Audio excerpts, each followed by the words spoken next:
বাংলাদেশের রাজনীতিতে নতুন এক অধ্যায় শুরু হয়েছে। ত্রয়োদশ জাতীয় সংসদ নির্বাচনের পর গঠিত নতুন সরকার তারেক রহমানের নেতৃত্বে মঙ্গলবার 17 ফেব্রুয়ারি বিকেলে প্রধানমন্ত্রী ও মন্ত্রিসভার সদস্যরা শপথ গ্রহণ করেছেন। এবার দেখে নেওয়া যাক নতুন বাংলাদেশ গড়ে তোলার লক্ষ্যে কে কোন মন্ত্রণালয়ের দায়িত্ব পেলেন এবং দেশের কোন বিভাগের দায়িত্ব তাদের হাতে এসেছে।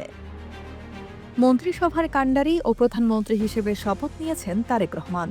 তার নেতৃত্বেই দেওয়া হয়েছে বিএনপির ইশতেহার। সবার আগে বাংলাদেশ দর্শনে রাষ্ট্র চালানোর জন্য তার নেতৃত্বে সহযোগী হিসেবে ইতিমধ্যেই মন্ত্রী ও প্রতিমন্ত্রীরাও শপথ নিয়েছেন। চলুন প্রথমেই জেনে নেওয়া যাক মন্ত্রী পরিষদে কারা আছেন গুরুত্বপূর্ণ পদগুলোতে। মির্জা ফখরুল ইসলাম আলমগীর, স্থানীয় সরকার, পল্লী উন্নয়ন ও সমবায় মন্ত্রণালয়। আমির খসরু মাহমুদ চৌধুরী, অর্থ ও পরিকল্পনা মন্ত্রণালয়। সালাউদ্দিন আহমেদ, স্বরাষ্ট্র মন্ত্রণালয়। ইকবাল হাসান মাহমুদ, বিদ্যুৎ জ্বালানি ও খনিজ সম্পদ মন্ত্রণালয়। হাফিজ উদ্দিন আহমেদ, বীর বিক্রম, মুক্তিযুদ্ধ বিষয়ক মন্ত্রণালয়।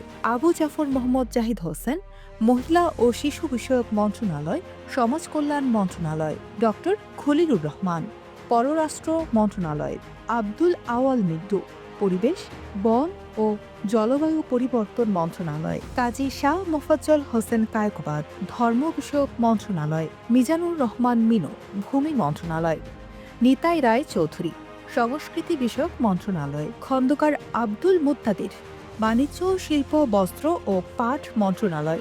আরিফুল হক চৌধুরী, শ্রম ও কর্মসংস্থান, প্রবাসী কল্যাণ ও বৈদেশিক কর্মসংস্থান মন্ত্রণালয়। জহির উদ্দিন স্বপন, তথ্য ও সম্প্রচার মন্ত্রণালয়। মোহাম্মদ আমিনুর রশিদ, কৃষি, মৎস্য ও প্রাণী সম্পদ, খাদ্য মন্ত্রণালয়। আফরোজা খানম রীতা, বেসামরিক বিমান পরিবহন ও পর্যটন মন্ত্রণালয়। মোহাম্মদ শহীদ উদ্দিন চৌধুরী অ্যানি, পানি সম্পদ মন্ত্রণালয়। আসাদুল হাবিব দুলো, দুর্যোগ ব্যবস্থাপনা ও ত্রাণ মন্ত্রণালয়। মোহাম্মদ আসাদুজ্জামান, আইন, বিচার ও সংসদ বিষয়ক মন্ত্রণালয়। জাকারিয়া তাহের, গৃহায়ন ও গণপূর্ত মন্ত্রণালয়। দীপেন দাওয়ান, পার্বত্য চট্টগ্রাম বিষয়ক মন্ত্রণালয়। আনম এহসানুল হক মিলন, শিক্ষা মন্ত্রণালয়, প্রাথমিক ও গণশিক্ষা মন্ত্রণালয়। সর্দার সাখাওয়াত হোসেন বকুল, স্বাস্থ্য ও পরিবার কল্যাণ মন্ত্রণালয়। ফকির মাহবুব আলম স্বপন, ডাক, টেলিযোগাযোগ ও তথ্য প্রযুক্তি মন্ত্রণালয়। শেখ রবিউল আলম, সড়ক ও সেতু, রেলপথ ও নৌ পরিবহন মন্ত্রণালয়। প্রতিমন্ত্রীরাও গুরুত্বপূর্ণ দায়িত্ব পেয়েছেন। এবার চলুন জেনে নেই তাদের নাম ও মন্ত্রণালয়। এম রশিদুজ্জামান মিল্লাত, বেসরকারি বিমান পরিবহন ও পর্যটন মন্ত্রণালয়। আনিন্দ ইসলাম অমিত, বিদ্যুৎ জ্বালানি ও খনিজ সম্পদ মন্ত্রণালয়। মোহাম্মদ শরীফুল আলম, বাণিজ্য, শিল্প, বস্ত্র ও পাট মন্ত্রণালয়। শামা ওবায়েদ ইসলাম, পররাষ্ট্র মন্ত্রণালয়। সুলতান সালাউদ্দিন টুকু, কৃষি, মৎস্য, খাদ্য। ব্যারিস্টার কায়সার কামাল, ভূমি মন্ত্রণালয়।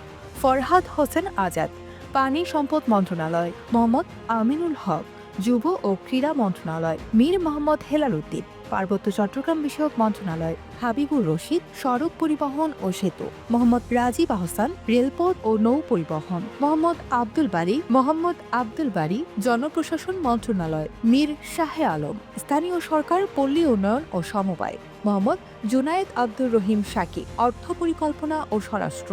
ইশরাক হোসেন, মুক্তিযুদ্ধ বিষয়ক। ফারজানা শারমিন, মহিলা ও শিশু সমাজ কল্যাণ। শেখ ফরিদুল ইসলাম, পরিবেশ, বন, জলবায়ু, ধর্ম, আইন, বিচার। মোহাম্মদ নুরুল হক নুরু, শ্রম ও কর্মসংস্থান, প্রবাসী কল্যাণ। ইয়াসের খান চৌধুরী, তথ্য ও সম্প্রচার। এম ইকবাল হোসাইন, দুর্যোগ ব্যবস্থাপনা ও ত্রাণ। এম এ মোহিত, স্বাস্থ্য, ডাক ও টেলিযোগাযোগ, বিজ্ঞান ও প্রযুক্তি। আহম্মদ সোহেল মঞ্জুর, গৃহায়ন ও গণপূর্ত। ববি হাজ্জাজ, শিক্ষা, প্রাথমিক ও গণশিক্ষা। আলী নেওয়াজ মাহমুদ খুইয়াম, সংস্কৃতি বিষয়ক মন্ত্রণালয়।